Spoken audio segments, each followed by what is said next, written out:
কক্সবাজারে প্রায় ১,৩২২ কোটি টাকা মূল্যের মাদক ধ্বংস করেছে বর্ডার গার্ড বাংলাদেশ বা বিজিবি। বুধবার জেলার শহরতলির ৩৪ বিজিবি ব্যাটালিয়নের মাঠে এক অনুষ্ঠানের মাধ্যমে এসব মাদক ধ্বংস করা হয়।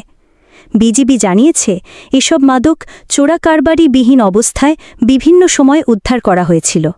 এছাড়াও একই সময়ে বিজিবি প্রায় ৮৯৫ কোটি টাকা মূল্যের মাদক জব্দ করেছে এবং ২,৬৯৩ জন মাদক কারবারিকে আটক করে তাদের থানায় হস্তান্তর করা হয়েছে।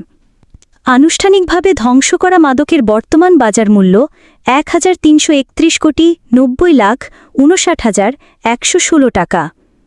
ধ্বংস করা মাদকের মধ্যে রয়েছে ইয়াবা ২,৩৩,০০,০৪৯ পিস, ক্রিস্টাল মেথ ১৪০.০৪৯ কেজি, বিয়ার ৬১,৪৯১ ক্যান, বিদেশি মদ ২২,১৫৫ বোতল, হেরোইন ২৫.৯৯৮ কেজি, ফেন্সিডিল ১৬৯ বোতল, গাঁজা ৫২.৮০০ কেজি, কোকেন ৪.৪০৫ কেজি, আফিম ৪ কেজি, সিগারেট ৩,৩৭,৬৪২ প্যাকেট।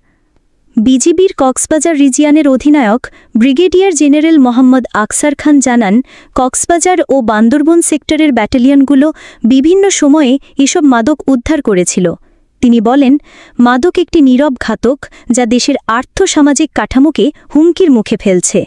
মাদকের ভয়াবহ বিস্তার সমাজের মূল্যবোধ ও অর্থনৈতিক স্থিতিশীলতাকে ধ্বংস করছে। তিনি আরও বলেন, মাদক চোরাচালান প্রতিরোধে বিজিবি বিশেষ করে বাংলাদেশ-মায়ানমার সীমান্তে ইয়াবা, ক্রিস্টাল মেথ, হেরোইন সহ সব ধরনের মাদকের বিরুদ্ধে জিরো টলারেন্স নীতি অনুসরণ করছে।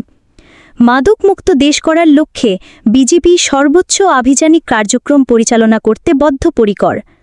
মাদক ধ্বংসকরণ অনুষ্ঠানে উপস্থিত ছিলেন বিজিবির কক্সবাজার রিজিয়ন অধিনায়ক ব্রিগেডিয়ার জেনারেল মোহাম্মদ আকসার খান, শরণার্থী ত্রাণ ও প্রত্যাবাসন কমিশনের অতিরিক্ত কমিশনার আবু সালেহ মোহাম্মদ ওবাইদুল্লাহ, বান্দরবনের senior judicial magistrate Mohammad Nazmul Hossain, police super Mohammad Saifuddin Shahin, অতিরিক্ত জেলা ম্যাজিস্ট্রেট এডিএম মোহাম্মদ শাহিদুল আলম এবং মাদকদ্রব্য নিয়ন্ত্রণ অধিদপ্তরের টেকনাফ বিশেষ জোনের সহকারী পরিচালক নাহিদ হাসান সৌরভ।